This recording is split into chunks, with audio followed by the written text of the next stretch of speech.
Battery commodity here, talking investor relations today with Dannika. Dannika, great to have you here in Amsterdam. And yes, Amsterdam, we have some amazing weather. They actually invented the stock exchange here 1602 together with the East India Company that was founded, and that was the first step towards globalization. And today we're going to talk about investor relations, we're going to talk about commodities, we're going to talk about mining. So Dannika, we found a nice little place here. Thanks, Mattia, again, the Tivoli Hotel. Thanks, guys, for hosting us, and we'll head right in. I think we should get out of the wind and rain. Absolutely. So let's go.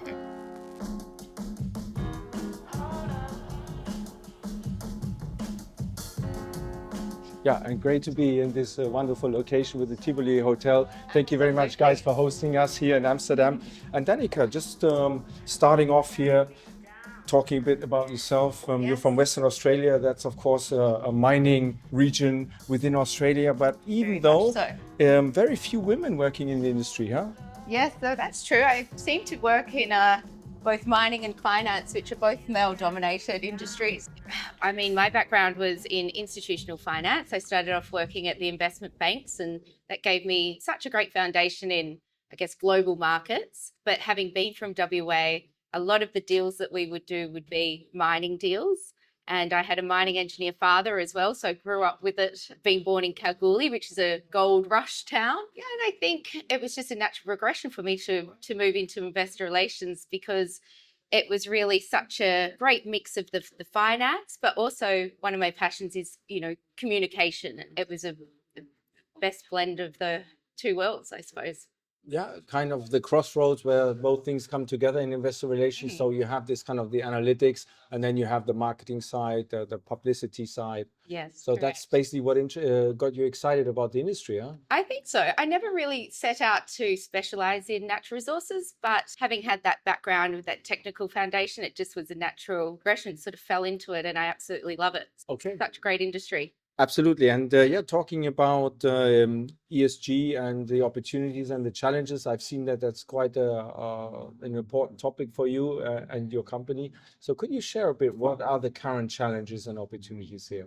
I think there's always a bit of a challenge for mining companies to communicate ESG to investors, because there's a natural, I guess, perception that mining is bad for the environment and it's not sustainable and that those sort of things. But I guess what we focus on with the clients that we choose to work out with Investability is more of a decarbonisation focus. Companies that are doing something good to contribute to the energy transition, which is possibly one of the most important, trends, if you would say it's a trend, of our current day. We love to help companies that are contributing something positive to society to get their message out there and help investors understand what the company's about. Yeah, and getting the message out there, I mean, that is part of the IR, investor relations strategy. Yeah. So what is currently the trend in the industry? What do you see? Where is investor relations heading, especially for all those CEOs watching us from exploration companies? Where are we going to be in 10 years' time?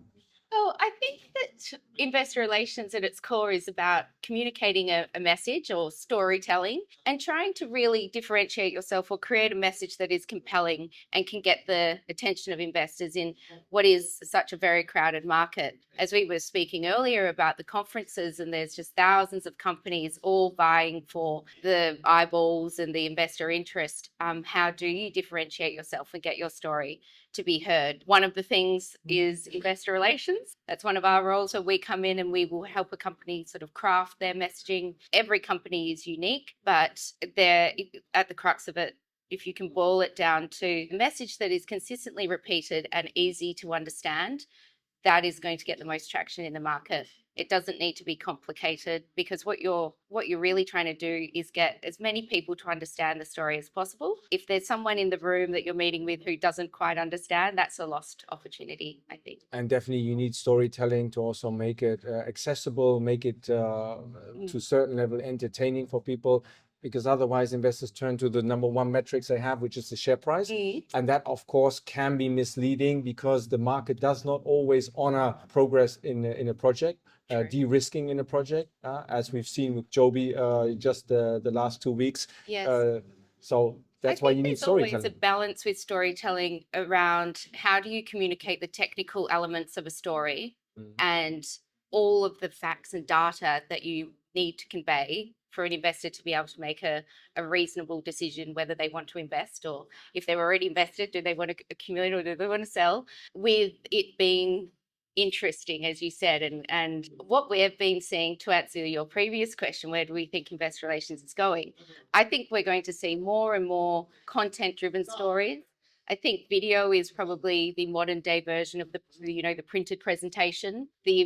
What we see with our sort of metrics and reporting for our clients is that if we can do a short video that can succinctly communicate what could be sort of a 5-page document, people are naturally we're seeing a preference towards video as the top form of investor content. Yeah, I mean, anyone still focusing on PowerPoint. PowerPoint was cool in the 90s. We've now kind of moved on. And you already mentioned social media. You mentioned video, so YouTube obviously being one format, but there's so many other channels, from TikTok, Instagram, Twitter. What is your preference, or what is your advice to the CEOs now that are looking to decide which channels to be present on?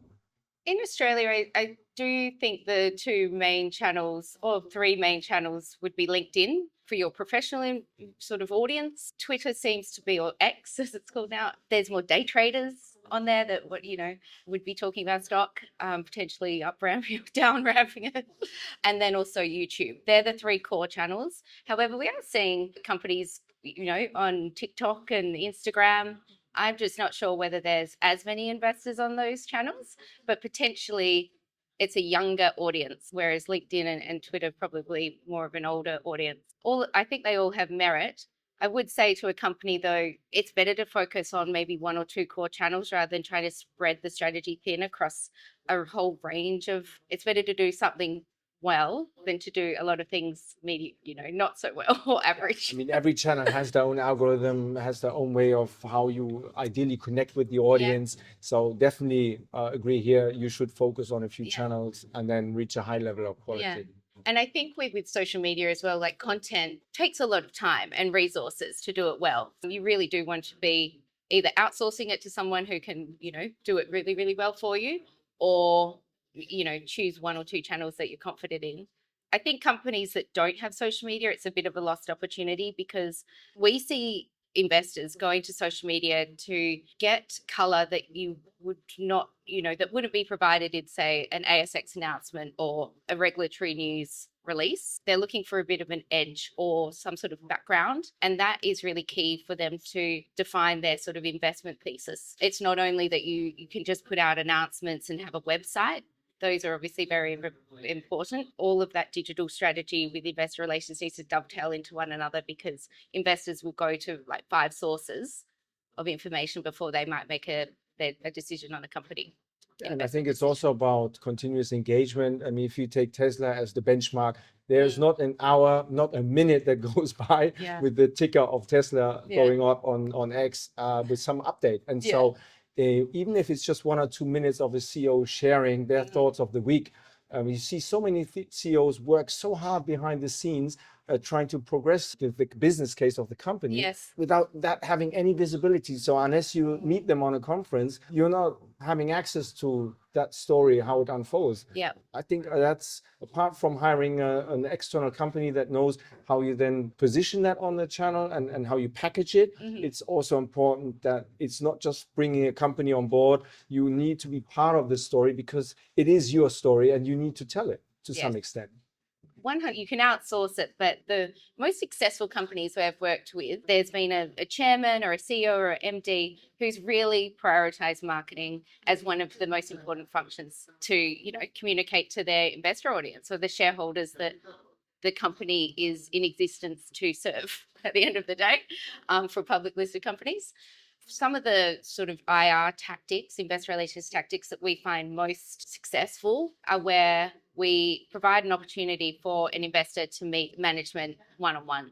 And it doesn't necessarily need to be at a conference, although we do conferences and events are quite important. Virtual webinars and those sort of things, where investors have the opportunity to ask a live question of the managing director and get a response.